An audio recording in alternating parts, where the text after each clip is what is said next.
as his general manager? Can you see any other scenario? I find that hard to imagine as well. The guy who certainly faced backlash for going back many years. Traded some very big names Canadian roster. He was the guy who took over for John Hart to do the very difficult tear down and rebuild of what was a long-running postseason club. So there was at one point, very early in the general manager career in Cleveland, there was a banner blown over the ballpark, asking or begging for him to be fired. No. Much like today, he's already got fans drawing ire. Yeah, something he's not accustomed to, but obviously it's a new place and it's an awkward start to say the least. People in Toronto right now are bidding on that banner on eBay. They want that. I want that for April 6th. It's ridiculous. Yeah. I can't say very few things in this business totally shock you or stun you. So I can't say it's totally shocked or stunned. Certainly surprised, which the best Dallas had there this season, and the stock has probably never been higher than it is right now. But you can also take a step back and say, this is somewhat of a power struggle. It was an odd situation with the Park coming in, especially while the season was still going on. And obviously, assume the responsibilities there while the season was going on, but the announcement was made. And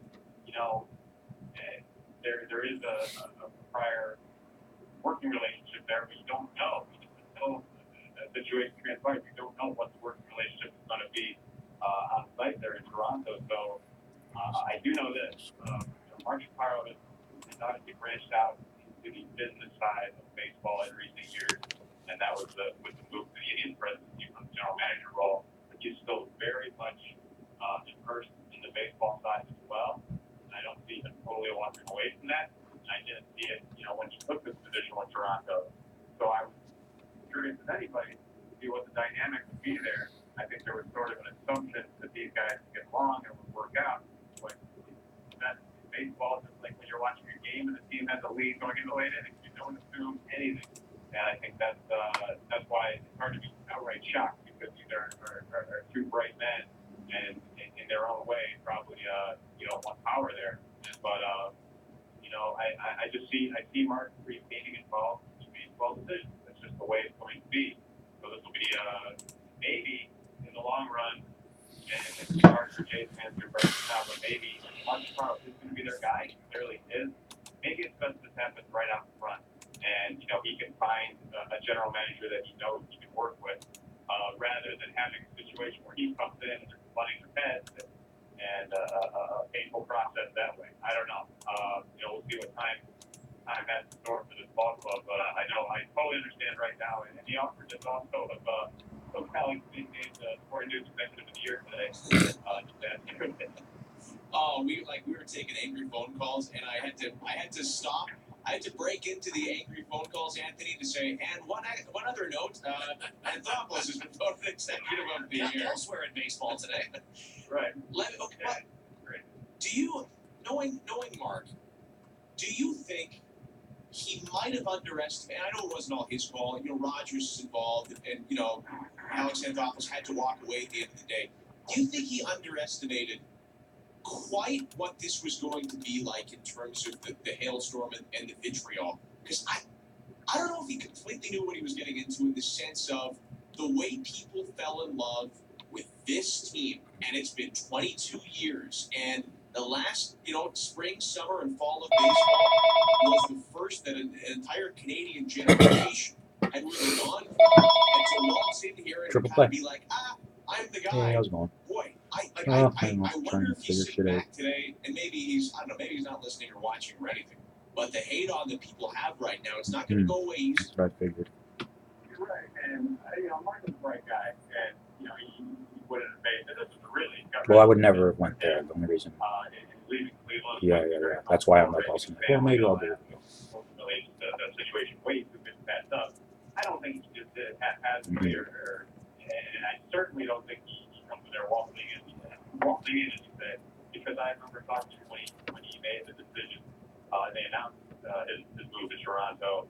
He admitted freely, I've got a lot to learn about that market. He doesn't have the tenure there. And he doesn't have the equity built up with that few big Mhm. fans. That's going to take time. That certainly sets them back in the public eye. I get that. Also, though, there was no way for him to have a full grasp of the situation at the time the decision was made. And that, again, it Yeah. kind of speaks to the awkwardness of the That's if timing they're of the open to it. announcement. But you know what I mean? Like, Him coming on there because give you useful we didn't know what information. the Blue Jays were at that time. They were Oh, yeah. certainly playing much better baseball in the second half, Mhm. September. But sure, Yeah, they could have been knocked out 3 games in the first round, and maybe the public sentiment behind Alex is not as strong then as it is now. It's, of course, Anthony Castrovitz joining us, MLB.com Sports on Earth. A couple more questions. One on Terry Francona. Two people I talked to in Cleveland today said they'd be shocked if Francona left. The Francona clause in there, the opt-out is more if they gunned out Shapiro and Antonetti, and he's like, are you kidding me? Now I'm going to leave. But they'd be shocked if there's a way out for Terry Francona. Tell us about Antonetti and how he reported to Shapiro, because that may also provide some answers.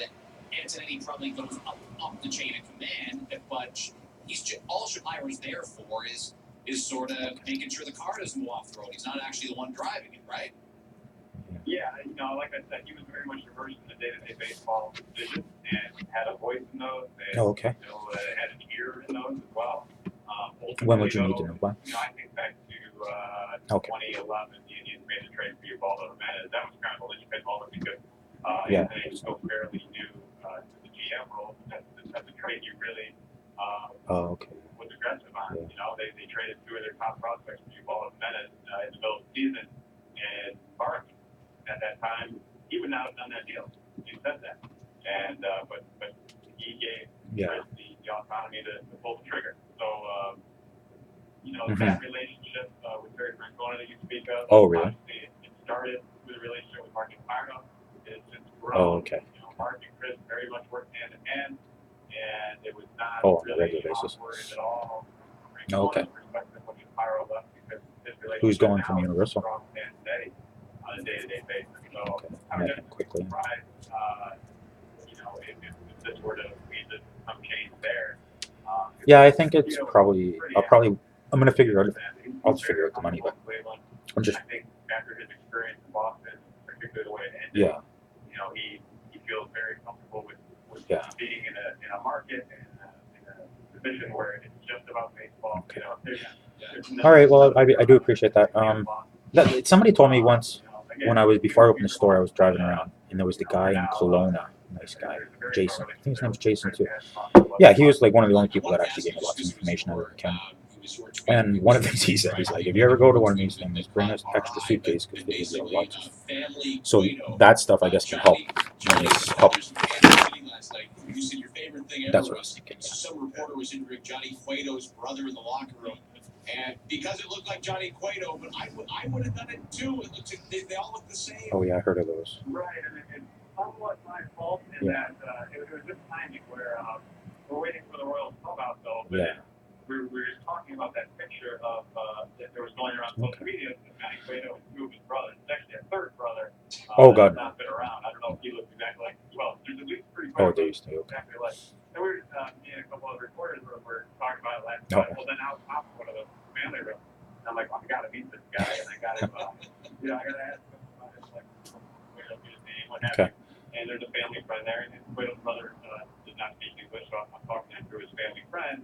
And I think that this local reporter, and I won't say who it is, where he's from, but a local TV reporter from a smallish station, he must have seen this. Oh, this guy, when he comes up with a camera, he asks this guy to interpret an interview, and I didn't think much of it. But I started listening to his line of questions. Sometimes I've been to Waikiki like 100 times. So initially, I think that's And I started listening to questions like, so- this guy's going to be Cueto. You think Cueto's walking around in his jersey and street clothes? Man, Oh yeah, there's lots of The interpreter had a good laugh about it. Okay, I really appreciate that call, Oliver. Have a good day. This guy pitched a 2-hitter in the World Series in a one-on-one interview. Hey, it was still a good interview. I'll give that to Cueto's brother. He'll give good answers. Hey, Anthony, great stuff, man. Great follow on Twitter, too. We send people in your direction. Thanks for doing this for us today. No problem, guys. Anthony Castrovitz joining us, Cleveland-based. You can follow him at Castrovitz on Twitter, and yeah, the Cueto thing. It's right out of the I'm Larry. This is Daryl. This is my other brother Daryl. I don't know if two of the guys are named Johnny or not. So George Foreman named all his kids George. Anything is possible.